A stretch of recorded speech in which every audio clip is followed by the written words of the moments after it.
Ya, volvamos al tema convenios, al tema de las fundaciones. El presidente de la República, Gabriel Boric, evaluó de manera positiva el manejo que ha tenido el gobierno respecto a la crisis política derivada del caso convenios y llamó a recordar con qué excusas las administraciones anteriores abordaron los casos de corrupción en referencia a Michelle Bachelet y Sebastián Piñera. Bueno, y como lo comentábamos al inicio de esta edición, frente a la moneda y con un megáfono, el mandatario le habló a un grupo de manifestantes asegurando que, si bien el trabajo ha sido difícil, no se va a rendir con su programa de gobierno.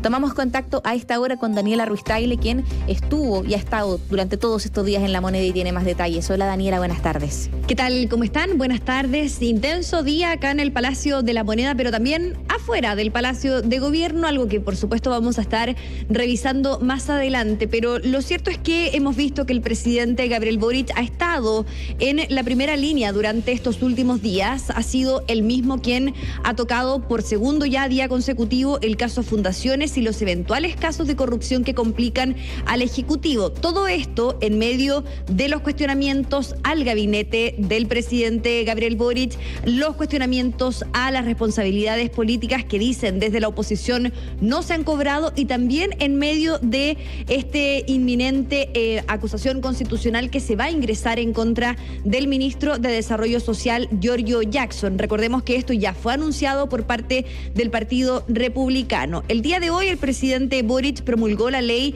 de protección al denunciante y en esa actividad también abordó las denuncias contra el Estado por estas polémicas transferencias a entidades privadas. Ante cada irregularidad o delito, dijo él, que ha sido descubierto o denunciado, hemos investigado, hemos instruido sumarios y he perdido también la renuncia a quienes han faltado a su tarea y la fe pública, porque aquí no puede haber espacio para la impunidad, dijo el presidente, ni para esconder la basura debajo de la alfombra, y en eso quiero ser claro, corre para todos, caiga quien caiga. Esa frase la ha utilizado harto en el último tiempo. El presidente Boric hizo una positiva evaluación del manejo de la crisis política derivada del caso Fundaciones, llamó a recordar con qué excusas los gobiernos anteriores abordaron los casos de corrupción. Tengo claro que debemos actuar con fuerza, con decisión, con firmeza. Y es la actitud que creo y estoy convencido hemos tomado como gobierno. Y yo los invito a que nos preguntemos y recordemos cómo se abordaron estos temas en el pasado, con qué actitud, con qué excusas y cómo los estamos abordando ahora. ¿Cómo fueron leídas estas palabras del presidente por parte de la oposición? Hablamos, por ejemplo, con el diputado del Partido Republicano, Luis Sánchez. Él criticó las declaraciones del presidente, señalando que intenta desviar la atención de lo que está ocurriendo. Una vez más vemos al presidente de la República distrayendo la atención, pretendiendo dirigir las cámaras a otro lado, cuando sabemos que ha habido una inacción total por parte de este gobierno y que no ha habido ninguna alta autoridad que se haga responsable por todas las definiciones que aquí se han tomado. Por supuesto que tenemos que hablar de lo que es esta acusación constitucional. Está en proceso de redacción. Ya han dicho que se van a invocar 3 méritos de la Constitución que finalmente, dicen el ministro Jackson, infringió, y por ello entonces se busca inhabilitarlo. ¿Qué es lo que han dicho por parte de la oposición? Recordemos que Chile Vamos ya está en una posición de no firmar este libelo acusatorio. Lo que ellos buscan finalmente es que el presidente Gabriel Boric le pida la salida al ministro Giorgio Jackson. El día de hoy habló el diputado de Renovación Nacional, Andrés Lonton, quien criticó la estrategia de los republicanos. Pasemos a escucharlo. Pero creemos que fue una torpeza porque no se sociabilizó, porque ni siquiera se conversó con las otras bancadas, ni siquiera se tenía conocimiento de si están los votos. Entonces lo que podría generar aquello es que el ministro Jackson, en vez de tener posibilidades de salir, se termina firmando en su cargo y sea una victoria para el oficialismo que termine con el ministro Jackson sacado en andas de la sala. Atención con estas declaraciones, porque, claro, todo esto tiene que ver con la estrategia política tanto de la derecha como también del Ejecutivo. ¿A qué es lo que van a apelar? El día de hoy, por ejemplo, un parlamentario del Partido Republicano señalaba que una de las razones por las que existe esta tienda es que los partidos tradicionales no estaban haciendo la pega, sacaban cuentas en todo, si les convenía o no. Por ejemplo, dijo el diputado Irarrázaval, que es del Partido Republicano, y una de las cosas, dice él, por lo tanto, que nos diferencia es que nosotros actuamos por convicción y nosotros estamos seguros de que el ministro Jackson tiene responsabilidades en todo lo que está pasando. Están seguros de aquello. Hay que ver qué es lo que va a pasar en los próximos días. Lo cierto es que el lunes es un día clave. Ese día se va a ingresar entonces este libelo acusatorio. Pero vamos a revisar cuál es el ambiente político que se vive acá en el Palacio de la Moneda.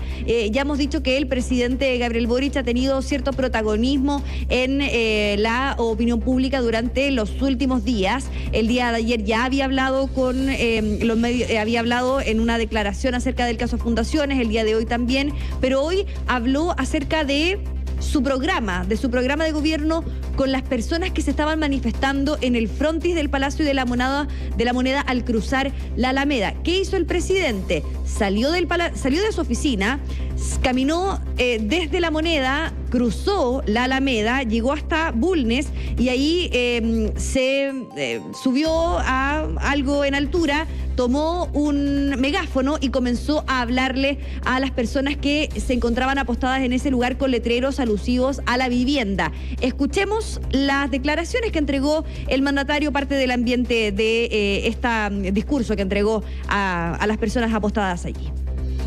Nosotros venimos de los movimientos sociales y no nos podemos olvidar eso. Y vamos a seguir trabajando en conjunto con los comités, en las buenas y en las malas. Y cuando hayan errores, vamos a enmendar en conjunto con ustedes. Porque al pueblo, a ustedes, a quienes nos debemos. Esta pega no es fácil, ustedes lo han visto. Pero yo voy a dar mi brazo a torcer para cumplir los anhelos y el programa que el pueblo nos encargara. Es importante lo que dice el presidente. Finalmente asegura que el trabajo ha sido difícil, pero que no se va a rendir con su programa de gobierno. Fueron palabras del presidente Gabriel Boric. Se espera que el día de mañana también tenga una actividad pública, precisamente con la expresidenta Michelle Bachelet, para abordar lo relativo a las pensiones. Y se esperan varias cosas acá en el Palacio de la Moneda en medio de este polémico caso, el caso Fundaciones. Néstor María José. ¿Dónde está Giorgio Jackson? ¿Se sabe? Hoy día no lo hemos visto. El día de ayer estuvo en el Congreso, estuvo durante toda la mañana acá en La Moneda, en su oficina. Hoy día yo no lo he visto. ¿Ha conversado, se ha transmitido, si ha tenido diálogos con el presidente o ha estado, digamos, más concentrado con sus equipos? Se ha mantenido todo en reserva. Todo en reserva. Muy hermético. Muy hermético, muy hermético. Sabemos que este gobierno, esta administración en particular, es muy hermética cuando ocurren estas crisis políticas, pero lo cierto es que en este escenario, mucho más todavía. Claro, todavía más. Daniela, ¿y el presidente estaba en su oficina con esta pelotita antiestrés o iba pasando por ahí cuando salió? No, es que por lo visto hay varias fotos donde él, cuando está frente al computador, ejercita con estas pelotitas que son bastante buenas, de hecho son recomendables. En momentos cruciales también de su administración. Y debe estar estresado. Sí, él estaba conversando, él estaba en una reunión con la ministra de la Mujer, Antonia Orellana, ¿ya? Y ella le informa al presidente, le dice: presidente, hay una manifestación afuera, están los vecinos de La Pintana por el tema de la vivienda, y el presidente le dice: vamos, y bajaron. ¿Son los mismos comités de vivienda que han estado durante varios días y hace varias semanas yendo a La Moneda? ¿O es Son varios. Claro, son varios. Son varios. El día de ayer estaban desde la Fundación Integra, pero el presidente no fue el día de ayer a esa manifestación. Quizás hoy día tenía más tiempo. ¿Y cómo fue leído por parte del oficialismo este gesto del presidente de básicamente subirse a una tarima y hablarle a la manifestación con un megáfono? Algunos lo normalizaban, decían que, claro, es su estilo, y que se parece mucho a algunas frases también que escuchábamos del expresidente Salvador Allende, algunas actitudes también, pero lo cierto es que se ha visto al presidente en un rol bastante protagónico en esta semana.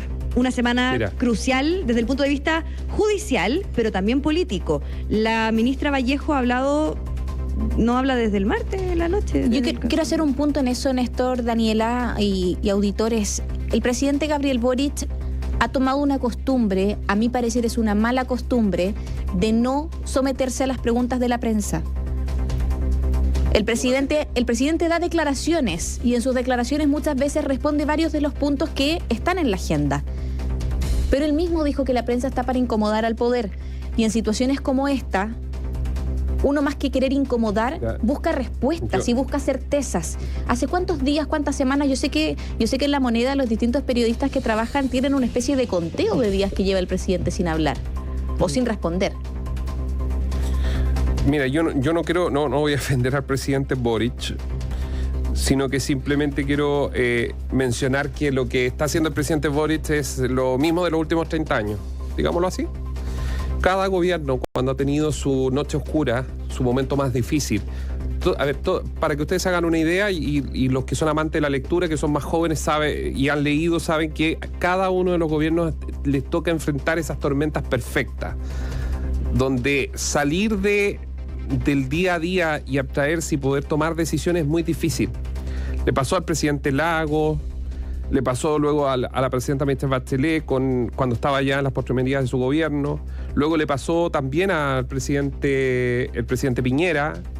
Recuerden que el año posterior a todo lo que fue los mineros fueron años bien complejos, muy bien convulsos para el presidente Piñera, donde tuvo las marchas estudiantiles que justamente de quien hoy gobiernan estaban en las calles, puso en jaque, tuvo que cambiar ministros, y el silencio de esas épocas era notorio. Luego la presidenta Michelle Bachelet, recuerdan ustedes el caso Cabal, que fue muy demoledor, digamos, dentro de su agenda propiamente tal. Ahora uno lo puede con certeza decir con el paso de los años, ¿no? Y el gobierno entró en su noche más oscura, que es justamente cuando tienen que buscar las soluciones y cómo enfrentar las crisis que se les instalan delante y estructuralmente, como es, por ejemplo, el caso Convenio, el caso de Revolución Democrática con Democracia Viva, las declaraciones y los quiebres internos. Usted comprenderá que Daniel Andrade no era un desconocido. Hoy día pueden decir todo lo que quieran de Daniel Andrade, pero Daniel Andrade no era un desconocido, no era un señor que llegaba a sentarse a la última silla del salón y que nadie sabía quién realmente era.